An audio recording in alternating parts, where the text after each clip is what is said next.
In today's video, we're going to walk you through the steps for how to execute a successful queen charge, as well as provide you some up-to-date tips and tricks for using the Headhunter, Recall, and Invisibility spell. What's going on, my friends? My name is Joe. Welcome back to the show, and today we get to unbox the new Samsung Galaxy Z Fold 5 and the Samsung Galaxy Tab S9 Plus to practice our queen charge skills.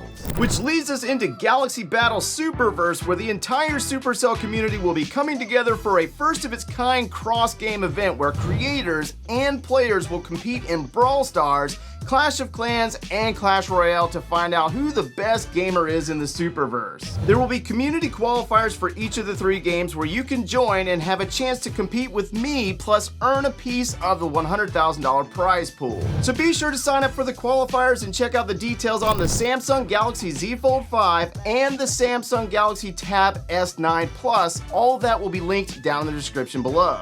So let's get started with the Galaxy Z Fold 5. Oh, yeah. Let's go ahead and see what's inside this bad boy. We're going to start out with what appears to be a pouch. And inside, it looks like we have a cable. There was a cable in there. Here's our cable. Looks like we got USB-C to USB-C for charging and connection. And then we also have a small SIM card removal tool. So that's actually really cool.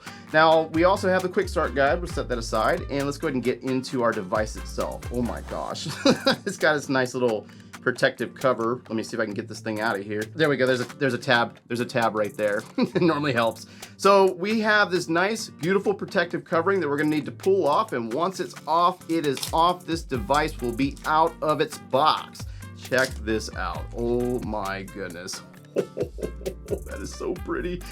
Next up, we have the Samsung Galaxy Tab S9 Plus, which has a very large screen. Look at this bad boy right here. And it also has a tab to pull it out of the box. Check this out. Oh my gosh. And it's also properly wrapped. So let's go ahead and crack this out of there. Check out this beautiful tablet right here. Monstrous size. Even has the placement for the pen. Samsung across the back with the cameras. Beautiful tablet. So we're gonna need to charge these up. What else is inside this box? There goes our pen right there, which will go on the back of the device like so. Check that out. Oh my goodness. What? And then after that, we have another box that's kind of in there. Let's see if we can get that out of there. Also having another tool for the SIM card removal right there. And then in this box, it should be our charging cable in order to charge this device up. There we go. Another USB-C to USB-C cable. So we got both of our devices charged up, and check out the Samsung Galaxy Z Fold 5. Now we have the exterior 6.2-inch screen, which we can play Clash of Clans out here on the go. Look at this.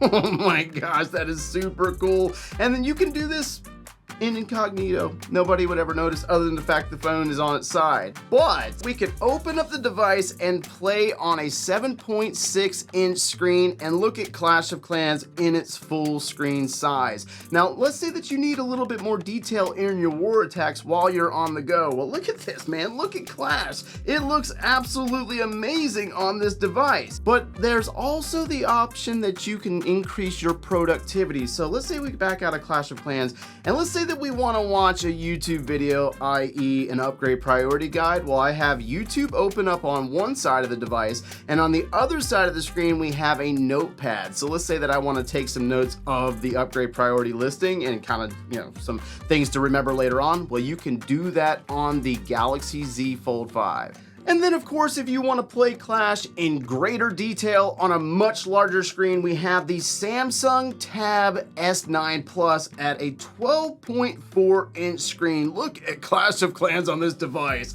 Oh my goodness, this is absolutely really cool. We also have the pen that's on the back, and we can do notes on there as well. So for those of you that do not know, the Queen Walk or Queen Charge is a tactic of using the Archer Queen with either 4 to 5 healers to allow her to move around the enemy base space to clear buildings with her ranged attack. This strategy normally starts at the beginning of an attack, and it's used to take out strategic position buildings like enemy clan castle troops or high-value defensive buildings before the Eagle Artillery is activated. Now, this army is also normally linked into armies like the Minor Hog Rider Hybrid attack or the La Lo. Now, before we get into any live examples about the Queen Walk, let's go ahead and take a look at 5 different tips regarding the Queen Charge itself. Know your queen and healer levels before attempting this strategy. This means that in most cases when it comes to the Queen Walk, if you do not have the equal level for your Town Hall, a lot of times you're going to run into a lot of issues. An example of this would be at like Town Hall 11. The maximum level for an Archer Queen is level 50, but let's say that you're trying to Queen Charge at Town Hall 11 with a level 40, you're missing damage per second that's available for a higher level queen, as well as 2 hero abilities that tie into when her ability is used. This doesn't mean that you can't queen walk with a level 40 queen against Town Hall 11. It just means that things don't match up to the defensive levels for that Town Hall. So things are more than likely going to be a little difficult for you. Also, learning how to properly funnel buildings for your Queen Charge is very important, and it can make or break the attack and make your queen go in directions that you do not want her to go. The common troops used for funneling a queen is normally sneaky goblins or baby dragons. I prefer sneaky goblins because you can bring more of them than the 10 housing space for baby dragon. Another tip is learning how to keep your queen alive in difficult situations. A lot of times I see players do queen charges, they bring the necessary spells like a rage spell or other things like freeze and invisibilities, but a lot of times players don't know how to place the rage spell properly. They either place it too far ahead or too far behind the queen, which essentially doesn't allow your healers to properly heal the queen back up. Sometimes a mistiming will cause you to go into freak out mode and use the queen's ability earlier than you wanted. One more piece of advice is that if you're getting ready to walk into 3 or more point defenses with a queen charge, go ahead and assume that you're going to need to use a rage spell to get her through that engagement. Also know that if you're walking into a single target Inferno Tower, freeze spells or invisibility spells can be used to keep her alive and preserve her ability for later on. And then one major tip regarding a queen charge is try to avoid walking her for more than a minute. You need to make sure that you try to get those buildings down within the first minute. That way you can link into the rest of your army. That way you don't time fail. All right, so we're gonna go ahead and do one live at Town Hall 11, and this army includes the recall spell as well as the flame flinger. Now the recall is actually really cool because if you get in a really sketchy situation, you can bring her off the map. So we're gonna go ahead and start targeting things like this Eagle Artillery and Clan Castle. So let's go ahead and drop a Flame Flinger to start us out. Now we're going to move into our Queen Charge next. So we need to make sure that we funnel a little bit. Let's go ahead and drop a Sneaky Goblin here. We could drop one here. And let's go ahead and place that queen with a balloon to look for Seeking Air Mines and the 4 healers. Now, she's going to step up and she's going to have to deal with the defensive queen from the start. So let's go ahead and rage her up in this scenario to get rid of the defensive queen as well as taking on the double cannon.